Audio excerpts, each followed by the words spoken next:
નમસ્કાર દર્શક મિત્રો, અત્યારે સ્પાર્ક ટુડે ન્યૂઝની ટીમ કડક બજાર ખાતે આવી પહોંચી છે અને અહીંયા એક સત્યનારાયણ જે ફરસાણની દુકાન છે, નામ મોટાવર દર્શન ખોટા, તેવી રીતના અહીંયા વ્યવસાય કરવામાં આવી રહ્યો છે। અહીંયા જે દ્રશ્ય અમે બતાવી રહ્યા છે કે અહીંયા એક ગ્રાહક છે, તેઓ સ્પષ્ટ અહીંયા જે ગ્રાહક છે તેમના પર જે આક્ષેપો છે તે લગાવી રહ્યા છે અને તેઓ જે કહી રહ્યા છે અત્યારે હાલ જે દ્રશ્ય છે તે અમે આપને બતાવીશું કે જે અહીંના જે ફરસાણના જે સંચાલક છે તેમના દ્વારા આ ફેંકવાની તૈયારી કરતા હતા લાડવા। અચ્છા, દુર્ગંધ મારે છે એટલે ફેંકવાની તૈયારી કરે છે। અચ્છા, આ જો કે આ ફેંકવાની તૈયારી, અચ્છા, અહીંથી બધું રફે દફે કરવા માંગે છે, અહીંથી બધું રફે દફે કરવા માંગે છે અને અહીંયા આખો સ્ટાફ તો બગાડી મૂક્યા આ લોકોએ। અચ્છા, એટલે તમે અહીંયા મીઠાઈ લેવા આવ્યા હતા? મીઠાઈ લેવા આવ્યા હતા। મીઠાઈમાં એટલી બધી દુર્ગંધ મારે છે કે કોઈ ખાઈ સૂંઘવાની તો વાત દૂર છે, ખાવાની તો એકદમ દૂર છે। અને જે માણસે ખાધી છે બીમાર થશે એનો જવાબદાર કોણ? તંત્ર કે આ માણસ? જી દર્શક મિત્રો, આ છે ગ્રાહક, તેઓ અહીંયા મીઠાઈ લેવા માટે આવ્યા હતા અને મીઠાઈ લેવા આવ્યા અને તરત જ તેઓએ અહીંયા જોયું તો જે અહીંયા જો આ ફેંકવાની તૈયારી કરતા હતા, ડસ્ટબિનમાં નાખવાના બુંદીના લાડુ છે તે આમાં સ્પાર્ક ટુડે ન્યૂઝના કેમેરામાં સ્પષ્ટ જોઈ શકો છો કે આ જે બુંદીના લાડુ છે તેમાં ફૂગ આવી ગઈ છે અને આવા ફૂગ વાળું જે બુંદીના લાડુ છે કે અન્ય પણ મીઠાઈ છે તે ગ્રાહકોને ખવડાવતા હશે। આપણે અહીંના જે સંચાલક છે તેમની સાથે જ વાત કરીશું। કાકા, આવી રીતના તમે લોકોને મીઠાઈ ખવડાવી રહ્યા છો, કેટલું યોગ્ય છે? ના, પણ મેં નહીં વેચતો। આ તો વેચે કેવી? તમારા પાસે પૈસા લઈને લઈ ગયા છે, મફતમાં નહીં લઈ ગયા, વેચે એટલે લઈ ગયા। એમને નહીં, મારી પાસે થોડું મેં અવાજ સમોસા શાંતિથી કાકા, તમે જે રીતે બોલો છો કે નહીં વેચતા એટલે કોઈ ઉપયોગ આ નહીં, તમે વેચો છો એટલે લઈ ગયા। અને આવી તો ખરાબ મીઠાઈ કોકને કશું બી થયું એને જવાબદાર કોણ રહેશે? તમે તો આજકાલમાં ઉપલી જવાના પછી। જી કાકા, હાજી, આ ફૂગવાળા મીઠાઈ આવું વેચાય, તમે નહીં લાગતું કે લોકોની તમારે આપણે કાળજી લેવી જોઈએ? તમે આવું વેચો, કાળજી લેવી જોઈએ, લોકોની હેલ્થ નહીં બગડે? હમણાં તમારા જ ઘરમાં કોઈ પરિવારમાં જો આવી રીતના કોઈ ખાશે ખરું? તો આ તમે કેવી રીતના વેચો છો? તમે ચેક નહીં કર્યું? ભૂલ થઈ છે અમારી। ભૂલ ના કહેવાય કાકા, આ તો લોકોના જીવ સાથે છેડા થઈ રહ્યા છે। હવે આરોગ્ય શાખાની ટીમ આવશે, સીલ કરી દેશે, શું કરશો પછી? ધંધો બી તમારો ઠપ। તો પહેલા થોડી કાળજી લીધી હોત તો કે જેમ ચાલતું તેમ ચાલતું હતું? ના ના, એવું કશું નથી। જયારે લોકોની આંખ ખુલે ત્યારે જોઈશું। ના, એવું તો નતું? ના, એવું નથી। ના, એવું નથી। એમ તો પછી થઈશું। કાકા, આપણા જ ઘરમાં જો આવી રીતના લોકોને નહીં ખવડાવી શકતા આપણા પરિવારમાં, તો તમે આવી રીતના બીજાના પરિવારને કેવી રીતના ખવડાવી શકો?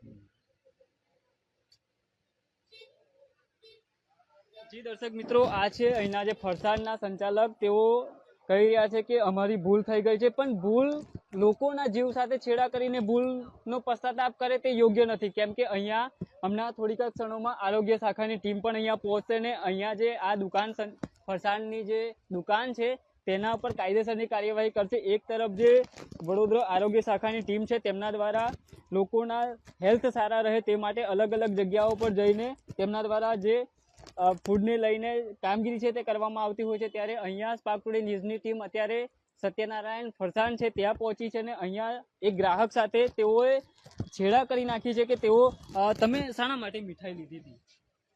મારો ભાણિયો પરીક્ષામાં પાસ થયો એના માટે મીઠાઈ લીધી હતી। અચ્છા, અને એમાં આવા બનાવ જોવા મળ્યો છે। અચ્છા, તો તમને કેવી રીતના ખ્યાલ આવ્યો કે આમાં સામાન્ય મીઠાઈ લઈને મોડા પાસે લઈ જવાના એટલે પહેલી જ દુર્ગંધ મારી, ડબ્બો ખોલતા દુર્ગંધ મારી। અને મારી ધર્મપત્ની એવું કીધું, મારી પત્ની અને મારી મમ્મીએ કે આ મીઠાઈ બહુ અતિશય દુર્ગંધ મારે છે અને જે બી ખાધી છે હવે એ લોકોને કશું પણ થયું એનો જવાબદાર કોણ? સરકાર કે આ માલિક? આરોગ્ય શાખાને શું રજૂઆત કરી રહ્યા છો? આરોગ્ય શાખા ખાલી દેખાવ પૂરતા દરોડામાં આવે છે। આ લોકોને હંમેશા માટે દુકાનો બંધ કરવી જોઈએ, આ લોકોનું લાયસન્સ હંમેશા માટે રદ કરવું જોઈએ।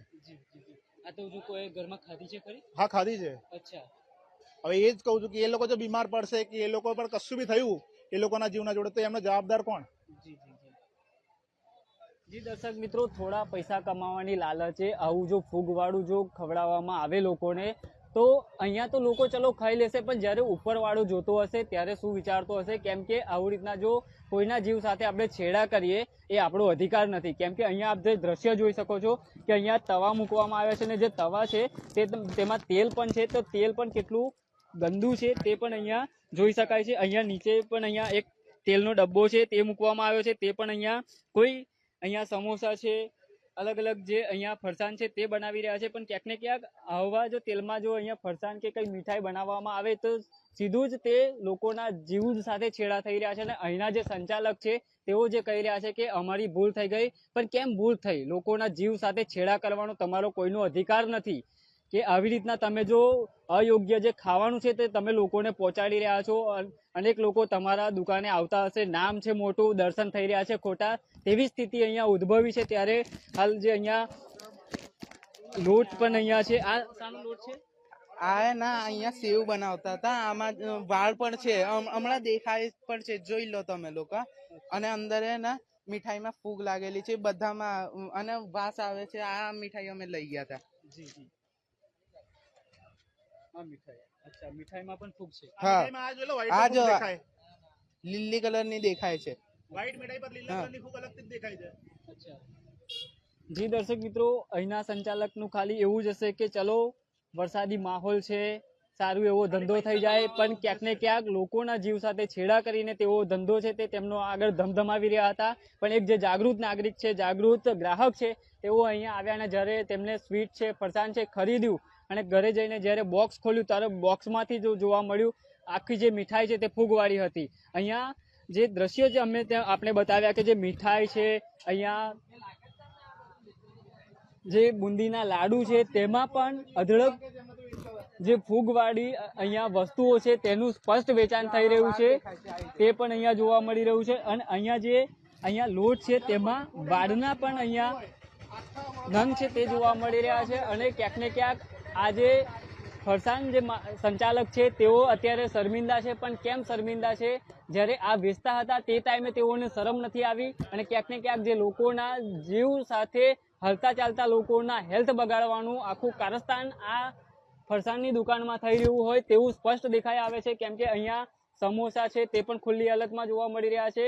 અહીંયા કોઈ પણ જાતની સેફટી અહીંયા નથી રાખવામાં આવી અને Certificate બી નહીં આ લોકો પાસે. ફૂડ એન્ડ ડ્રગ્સનું સર્ટિફિકેટ નહીં તેવા પણ આક્ષેપો થઈ રહ્યા છે. કાકા, આ તો બહુ ખોટી વાત છે કે આવું રીતના તમે વેચો છો.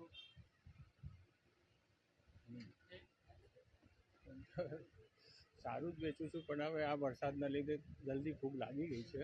અચ્છા, તમે શું માનો? વરસાદના લીધે ફૂગ આવી ગયા આ છે? વરસાદમાં જલ્દી ફૂગ પણ તમે ધ્યાન શું રાખ્યું તો પછી ફૂગ આવી ગયો તો તમે ધ્યાન શું રાખ્યું? તમે વેચવા માટે જ બેઠા છો. હે કાકા, નહીં. આ વસ્તુઓ કેટલા દિવસ પહેલા બનાવી હશે? જો ફૂગ તો ઘણો ટાઈમ થઈ જાય ત્યારે જ ના, લાગે. 2-3 દિવસની પહેલાં જ છે. પણ કાકા આવું ના કરવું જોઈએ ને. હવે આ મારાથી થઈ લોકો છે. મરી રહ્યા છે ના, કાકા, ના. લોકોની હેલ્થ બગડી રહી છે. ના, એમ તો મેં ધ્યાન બે રાખ પૈસા તમે કમાવો એની જગ્યા પર આ તો ડોક્ટર કમાય એવું થઈ ગયું ને. એવું. હે? તો આ લોકોને શોર્ટકટ જ હશે. ભેગા મળીને હું પેશન્ટ આપીશ તમને. હે કાકા, હા, સીધો સાટ તો તમે ડોક્ટરને ફાયદો કરી આલ્યો નહીં? હા, એવું એવું તો જ કહી થાય ને છે. કાકા. આ જે સંચાલક છે અહીંની જે દશા જોઈને એવું જ કહી શકાય કે સીધો જ ફાયદો ડોક્ટરોને કરી આપ્યો હોય. કેમ કે અહીંયા જે મીઠાઈ લોકો આવતા હશે, મોટી સંખ્યામાં અહીંયા મીઠાઈ ખરીદી થતી હશે, અને જ્યારે આવી રીતના ફૂગવાળી જે મીઠાઈ છે, બુંદીના લાડુ છે તે લોકોને ખવડાવી રહ્યા છે, ત્યારે લોકોના હેલ્થ પણ બગાડતા હોય છે. અને હેલ્થ બગડે એટલે સીધા તેઓ પહોંચતા હોય છે ડોક્ટર પાસે. એક તરફ આવા લોકો લૂંટતા હોય ને બીજી તરફ ડોક્ટરો પાસે જઈને પણ લોકો લૂંટાઈ રહ્યા છે. ત્યારે આ જે સંચાલક છે તેમના પર જે આરોગ્ય શાખાની ટીમ આવશે અને શું કાર્યવાહી કરી રહી છે તે જોવાનો વિષય બનશે. કેમેરામેન રાજ દુબે સાથે હું રવિ સિંધાસ, પાક ટુડે ન્યૂઝ, વડોદરા.